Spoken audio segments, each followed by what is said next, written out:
بسم اللہ الرحمن الرحیم۔ السلام علیکم ورحمۃ اللہ وبرکاتہ۔ میں ہوں ساجد دیشانی اور آپ دیکھ رہے ہیں ہدایت ٹی وی۔ تمام دیکھنے اور سننے والوں کو دل کی گہرائیوں سے خوش آمدید۔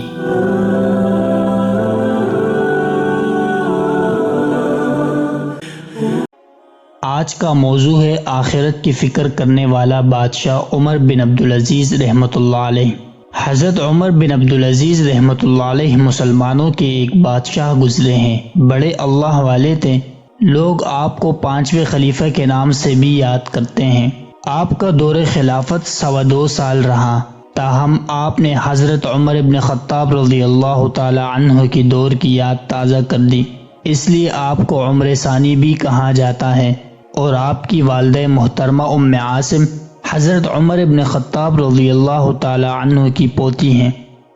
میں یہاں پر آپ رحمۃ اللہ علیہ کی زندگی کے بارے میں ایک واقعہ پیش کرتا ہوں۔ جب آپ گورنر تھے تو شاہانہ زندگی بسر کرتے تھے۔ ان کے پاس اتنے کپڑے تھے کہ کپڑوں کو ایک جگہ سے دوسری جگہ لے جانے کے لیے 60 اونٹوں پر لادا جاتا تھا، اور جب بادشاہ بنے تو ان کے پاس صرف ایک ہی جوڑا تھا، اسی کو جمعے کے دن دھوتے تھے، اور جب وہ سوکھ جاتا تو اسے پہن کر جمعے کے لیے جاتے تھے۔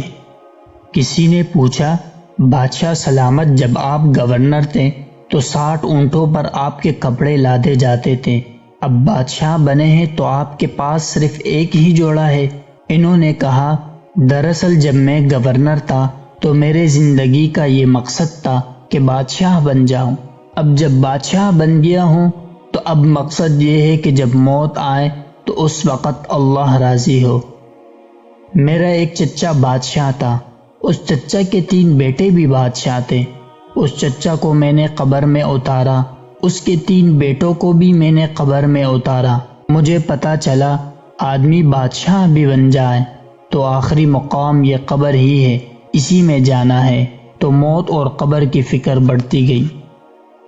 ان کی بیوی 3 بادشاہوں کی بہن اور ایک بادشاہ کی بیٹی اور ایک بادشاہ کی بیوی تھی۔ ظاہر ہے کہ اس کو تینوں بھائیوں نے بھی سونا دیا تھا، باپ نے بھی دیا تھا، سب کا سب بیت المال سے آتا تھا۔ شوہر نے کہا، جتنا سونا میں نے تجھے دیا ہے، جتنا تیرے بھائیوں نے دیا ہے اور جتنا تیرے باپ نے دیا ہے، سب عوام کا مال ہے، ان کو واپس کر دیں۔ اس کی بیوی کو بھی آخرت کی فکر ہوئی، اس نے کہا، ٹھیک ہے، یہ سب واپس کر دیتی ہوں۔ خود بادشاہ بننے کے بعد اپنی تنخواہ مقرر کی، اور وہ تنخواہ اتنی کم تھی کہ مشکل سے بادشاہ کا گزارا ہوتا تھا۔ تو کہاں پہلے والے بادشاہ جو اتنا شاہانہ خرچ کرتے تھے، اور یہ بادشاہ اتنا کم خرچ کرتے ہیں کہ مشکل سے کھانے پینے کو ملتا تھا، حتیٰ کہ گھر کی مرمت بھی بادشاہ خود کرتے تھے۔ عید کا دن آیا تو بچوں نے نئے کپڑوں کی فرمائش کی۔ عید سے 2-4 دن پہلے بیوی نے کہا، بچوں کے نئے کپڑے بنانے ہیں۔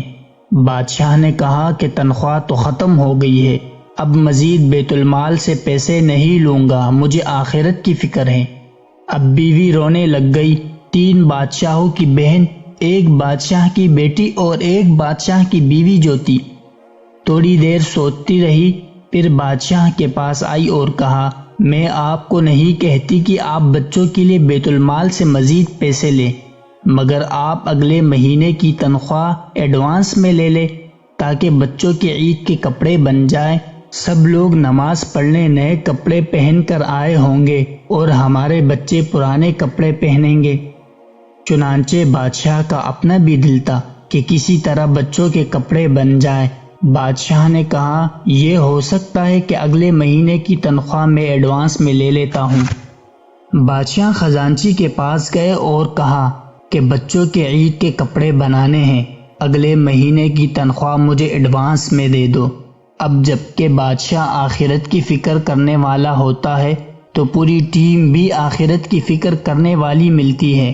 خزانچی نے کہا، بادشاہ سلامت، میں آپ کو اگلے مہینے کی تنخواہ ایڈوانس میں دے دیتا ہوں، صرف اتنا کر دیجئے کہ ایک کاغذ پر مجھے لکھ دیجئے کہ میں اگلے مہینے تک زندہ رہوں گا۔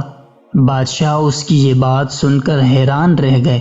اور کہا تو نے میری آنکھیں کھول دی، مجھے یہ پیسے نہیں چاہیے۔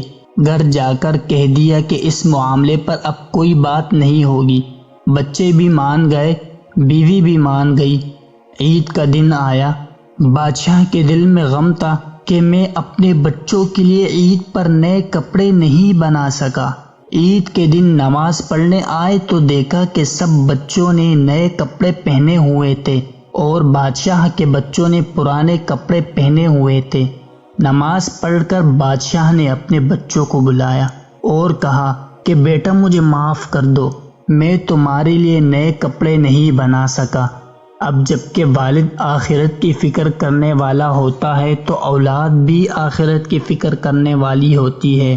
بیٹے نے کہا آپ کس بات پر معافی مانگ رہے ہیں؟ آپ کے اس عمل پر ہم پریشان نہیں ہوئے، غمزدہ نہیں ہوئے، بلکہ فخر سے ہمارا سر بلند ہو گیا کہ میرا باپ وہ بادشاہ ہے جو 1 روپیہ بھی ناجائز خرچ نہیں کرتا اور آخرت کی اس قدر فکر رکھتا ہے۔ جب انسان آخرت کا سوچتا ہے تو سارے گناہ چھوڑنے کے لیے تیار ہو جاتے ہیں۔ اس لیے نبی صلی اللہ علیہ وسلم نے فرمایا تم موت کو کثرت سے یاد کرو، یہ لذات کو توڑنے والی چیز ہے۔